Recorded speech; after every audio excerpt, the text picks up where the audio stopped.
This is problem 16.91 on page 1117.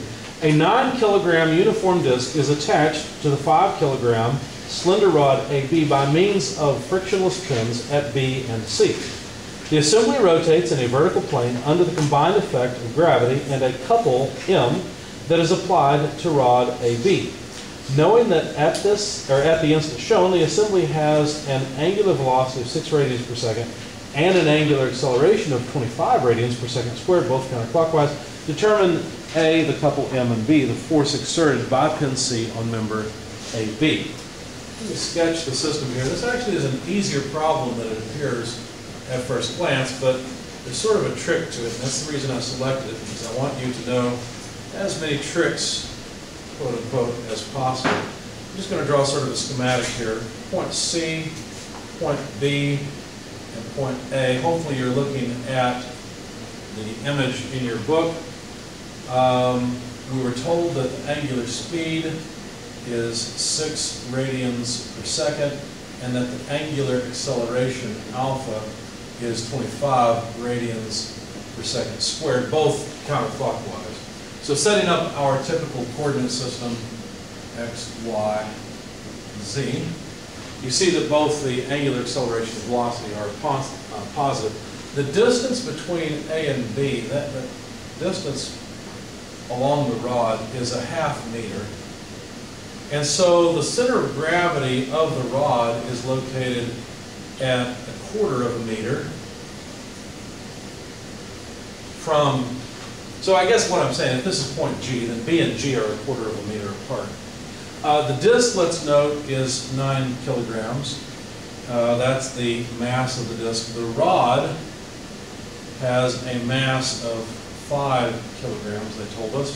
Just extracting data from the problem statement. And at this position from the graphic, we're at a 30-degree angle. Okay, so what I decided to do was calculate several things that I thought I would need. For example, the weight of the rod. It's pretty easy. It's mass of the rod times acceleration of gravity. I won't even write in the numbers. There's no point. I'll just show you the number I got, 49.05 newtons. Similarly, for the weight of the disc, it's the mass of the disc times the acceleration of gravity. That's 88.29 newtons. Okay, so I thought I might need mass, I might need weight, so I just said, forget it, I'm going to calculate these things. In fact, I may as well also calculate the moment of inertia, the mass moment of inertia of both the rod and, excuse me, and the disc. So that's the mass of the rod times the length of the rod squared divided by 2. I just found that in the back of the book. The last page where I showed you. You go back there and look at it if you want. But anyway, and I'm getting my numbers confused. This is actually 1/12 MR L cubed. So that would be 5 kilograms divided by 12 times a ½ meter squared. And that number comes out to 0.104. I went ahead and used a ridiculous number of decimal places. I used 6 kilogram meters squared. For the disc, it's mass of the disc times the radius of the disc squared divided by 2. And so that came out to, let's see, 9 kilograms over 2 times 0.2 meters squared. And I think I forgot to give you some information. They told us that the radius of the disc is 200 millimeters, so that's 0.2 meters. And the spacing between B and C I also forgot to write down. That's 0.15 meters. I've got them on my page, I just forgot to copy them down. Okay, so then this comes out to a moment of inertia for the disc of 0.18 kilograms meters squared. And then I realized that with everything set up the way it is, it might be easier to deal with a tangential and normal coordinate system, okay? Because obviously, since rotation occurs about A, there's going to be a lot of tangential and normal acceleration. So rotating the coordinate system and not really using the XY coordinate system quite so much might make my life easier. With that in mind, I thought, well, maybe I should go ahead and calculate the accelerations of the rod and disc, at least in the tangential direction. Because think about it, the tangential acceleration of the rod is pretty easy to come up with. I know how the rod is accelerating angularly. So all I really need to do is take 0.25 meters and multiply it by the angular acceleration. It's just r omega, right? And it's in this direction because, you know, that's the way it's accelerating. You could use a cross product if you wanted to, taking a vector from A out to G. But once you took the cross product, you'd realize that the acceleration of the rod tangentially is in that direction. Similarly, for the disk, I said, well, I can just take the length of the rod out too. So basically the distance from A to B, 1/2 meter, and multiply it by the angular acceleration. Now I could have gone ahead and plugged in numbers because they did give me the angular acceleration. I guess I wasn't thinking about it at the time. Let's go ahead and do that now though. So you know the angular acceleration is 25, so if we take 1/4 of 25, what is that, 1.25 plus 5, 6.25, did I do that right? So 6.25, the units would be meters per second squared. How much would you expect the acceleration here to be? Well, just twice that, right? So if we take 1/2 of 25, that's what, 12.5 meters per second squared. Okay? So now we've got the linear acceleration of the centers of mass of the disk and the rod. Okay? The next thing I did was set up the free body diagram and the kinetic diagram. The free body diagram looks like this. I took the disk and the rod together. Said, well, there must be some force at A in the horizontal and vertical directions, but I really don't care about those, so I'll probably end up summing moments about A. There is, of course, a moment M applied that I need to calculate, and let's not forget we've got a 30-degree angle here. Also, I said, you know, the center of mass of the rod and of the disc, those positions are going to be very important. Since I know the length of the rod overall is 1/2 meter, then couldn't I come up with the distance over? Why would I want that distance? Well, because eventually I'm going to sum moments, and when I do, the location of these points are going to be really important. So I just put dimensions in one diagram and then other dimensions in the other. And what I came up with here is 0.125 meters. If you think about it, it's just a triangle where this side is 1/4 of a meter long. You've got a 30-degree angle, so if you do the math, it comes out to 1/8 of a meter. If you do the same thing for the center of mass of the disk, you'll get 1/4 of a meter. Not surprising, instead of 1/8 of a meter. Okay? So that's just something I did. And then I went ahead and said, okay, we've got the weight of the disk here. I probably should move this over 0.125 meters and say we've got the weight of the rod acting here. And I believe that's all of the forces and moments and things. Yeah, so we just got the weight of the rod, the weight of the disk, and then the moment acting, as well as the reactions at A. Now that will be equal to the kinetic diagram. Now here's the whole reason I selected this problem to demonstrate for you. This is still point A, this is still point B. When we draw the kinetic diagram, you might say, oh my goodness, this is awful. I've got to figure out where the location of the center of mass of that combined thing is. You don't have to. You can actually do this. This is a nice trick to know. Because these two are moving as a single body, notice this disk is not rotating, right? Because they are moving as a single body, you actually don't have to combine them. You can write mass of the rod times acceleration of the rod in the tangential direction, mass of the rod, acceleration of the rod in the normal direction, mass of the disk, acceleration of the disk in the tangential direction, and I'm trying to put these on top of the point, but obviously I can't draw them there, so I just move them off to the side. Mass of the disk, acceleration of the disk in the normal direction, and then we can also write the moment of inertia of the disk times alpha and moment of inertia of the rod times alpha. But notice those two alphas are the same because those two bodies move together. Okay? You may not have realized you could do this. Now it makes summing moments pretty easy. All I need to do is sum moments about point A. Let's take counterclockwise as positive. Well, The moment M acts on the body.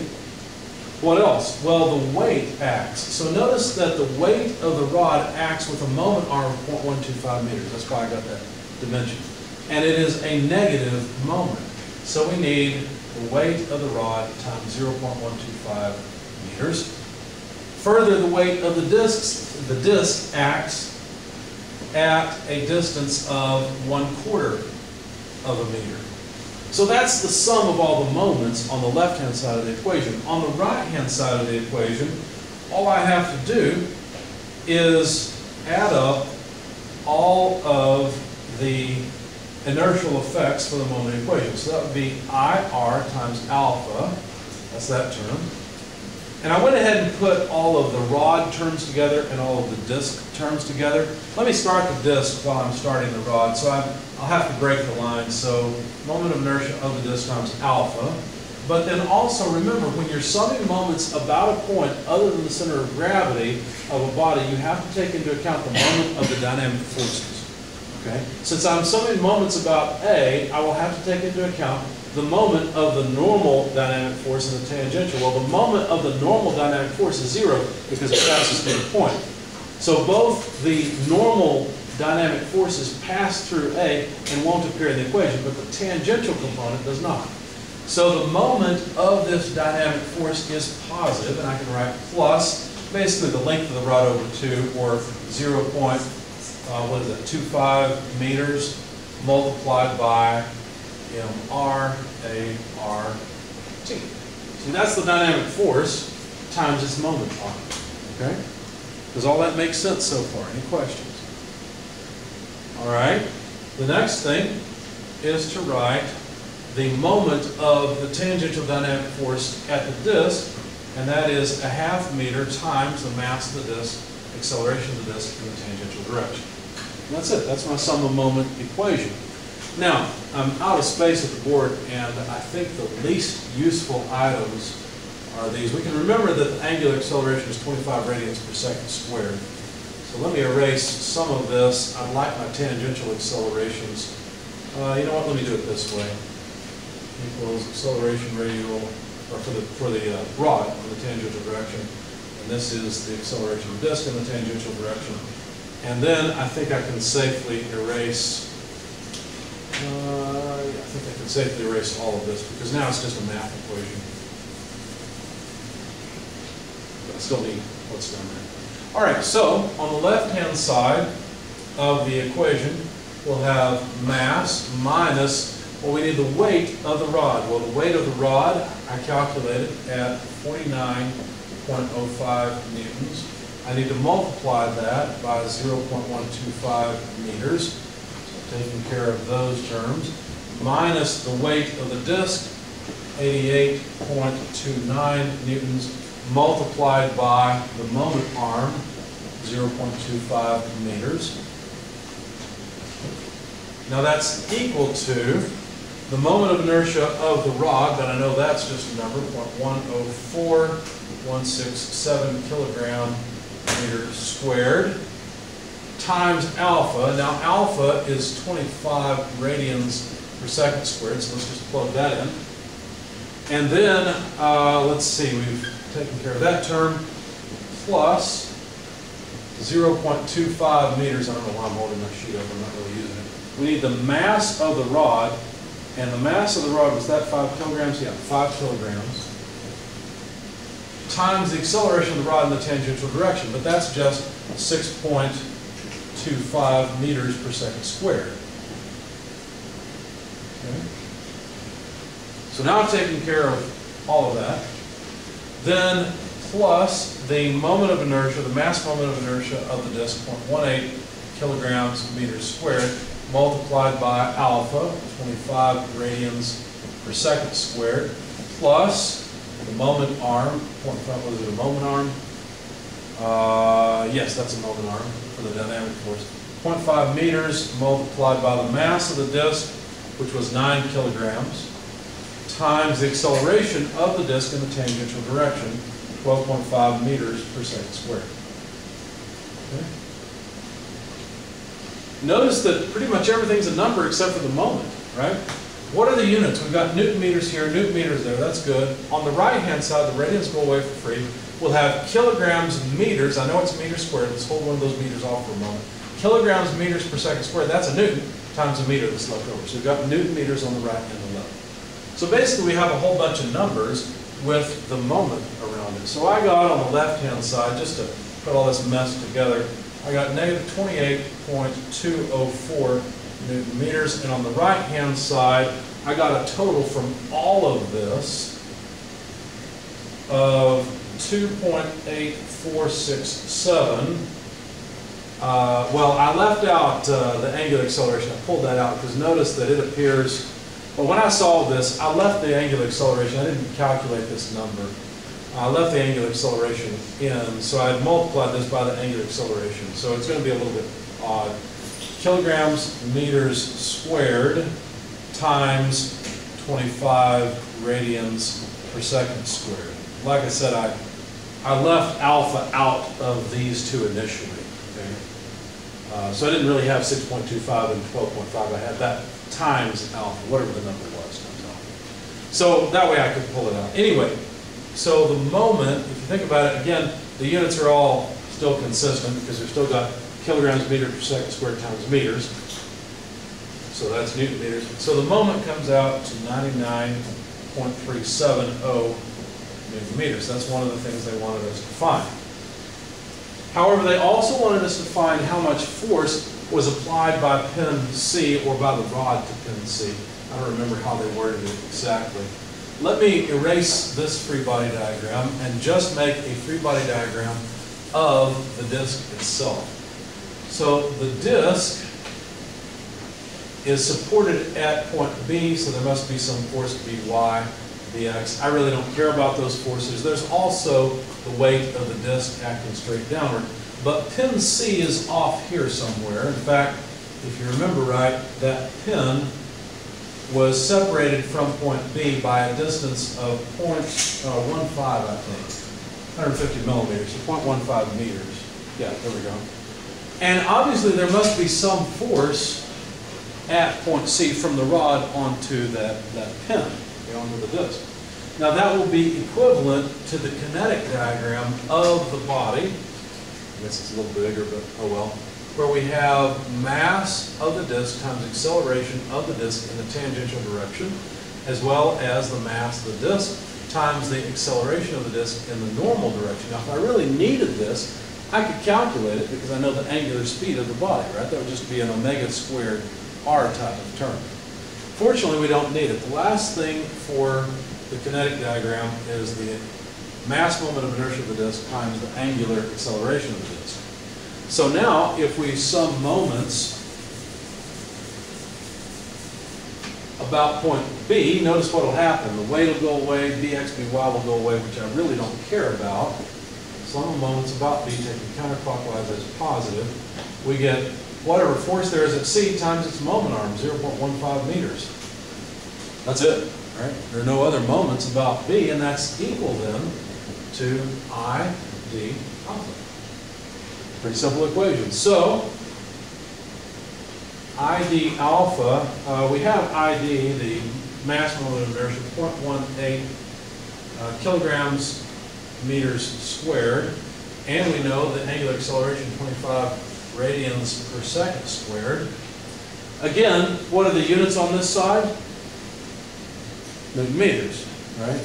Kilogram meter per second squared, radians go away for free, are newtons, and there's one more meter left over. Okay, so Newton meter.